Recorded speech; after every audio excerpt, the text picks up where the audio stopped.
वैसे आपके नेपाल के माननीय सांसद महोदय ने जब मैं सिद्धार्थनगर के शिवगढ़ विधानसभा में मैंने जाने का काम किया तो मुझे ससम्मान नेपाल की धरती पर बुलाने का काम हुआ। लेकिन मुझे खुशी इस बात की है कि आज हम और आप जिस भगवान के दर्शन के लिए आज हम यहाँ इकट्ठे हुए हैं, इतिहास उठा के देख लीजिए, इतिहास उठा के देख लीजिए। भगवान के दर्शन को जिसने माना वो दुनिया में ऐतिहासिककार बनने का काम किया। चाहे बात मैं माता सावित्रीबाई फुले की करूं या बात मैं ज्योतिबा फुले की करूं, बात चाहे बाबा साहब भीमराव अम्बेडकर की हो, बुद्ध के दर्शन को पूरी दुनिया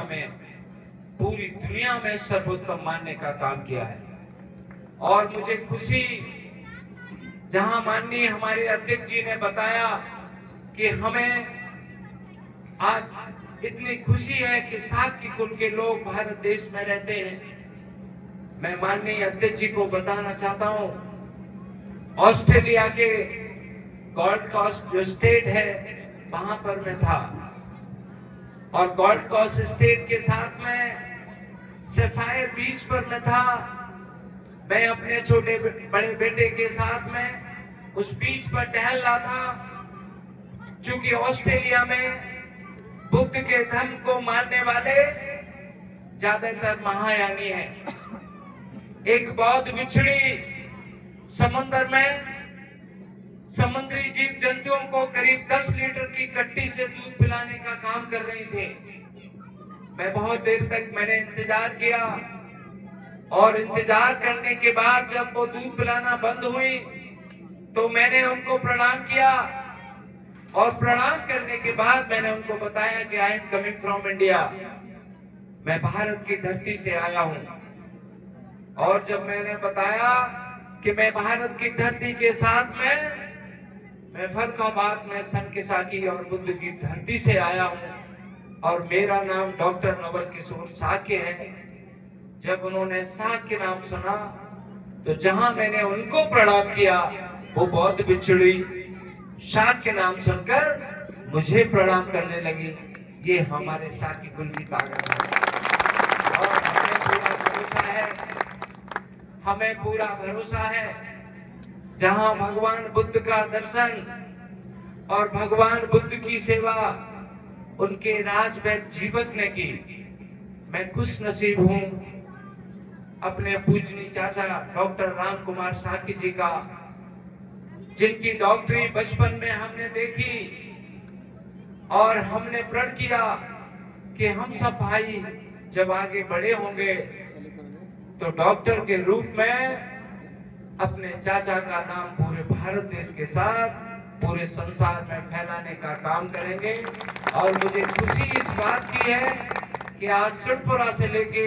चाहे फर्रुखाबाद हो, चाहे वो लखनऊ हो या पूरे विश्व के तमाम देशों में कैंसर की अगर बात होती है तो डॉक्टर नवल किशोर जब याद करता है तो मुझे गर्व होता है कि डॉक्टर नवल किशोर सिरपुरा की धरती से है। इसलिए क्योंकि यहाँ आज आप सब लोगों ने 2589वां बुद्ध जयंती पूर्णिमा मनाने का काम किया है, इसलिए मैं आप सबको मैं बहुत बहुत धन्यवाद दूंगा। और सम्राट अशोक क्लब के जितने भी जो इस टीम के जो मेंबर हैं, अध्यक्ष हैं, इन सबको मैं बहुत बहुत बधाई इसलिए भी देता हूँ क्योंकि जहाँ भी जाते हैं इनका एक अलग मैनर्ड होता है, प्रॉपरली ड्रेस होती है, प्रॉपरली मंच होता है और इस सारे मंच का आप सब लोगों ने बखूबी से यहाँ पर कार्यक्रम कराने का काम किया है। तमाम सम्मानित हमारे पूरे भारत देश के साथ अतिथियों को बुलाने का काम किया है, इसलिए आप सबको मैं बहुत बहुत धन्यवाद देता हूँ और आपसे ये प्रण भी करता हूँ कि जो गलती इस बार हो गई आगे से नहीं होगी। और मैं फिर कह रहा हूँ जैसा कि आपने बताया, मैंने कोई कोटा पूरा नहीं किया है, इन बच्चों को छोटा सा मैंने सम्मान देने का काम किया है, ताकि ये बच्चे आगे भविष्य में जहां भी जाएं तो कम से कम जब उनको सम्मान मिलता है तो एक प्रेरणा के रूप में मिले। और डॉक्टर नवल किशोर का पिटारा बड़ा लंबा है, मैं फिर से कह रहा हूं, आपके कार्यक्रम में जितनी कमी रही हो मुझे बता देना। डॉक्टर नवल किशोर साहब और लक्ष्य कैंसर हॉस्पिटल उस कमी को तो पूरा करेगा ही, लेकिन आपकी नॉलेज के लिए मैं बताऊं, औरैया से लेके पूरा घर आ जाना, हर जगह डॉक्टर नवल किशोर को जो भी याद करता है, भगवान बुद्ध के नाम पर, बाबा साहब भीमराव अम्बेडकर जी के नाम पर, या तमाम महापुरुषों की जो जयंतियां हैं उनके नाम पर जो भी हमारे पास आता है, मैं हमेशा उनको आर्थिक मदद करने का काम करता हूं। और मदद करने का उद्देश्य सबसे बड़ा ये है कि आज जो भी हूं वो इन महापुरुषों के चलते हूं। सोचिए अगर मेरी माता, सोचिए अगर मेरी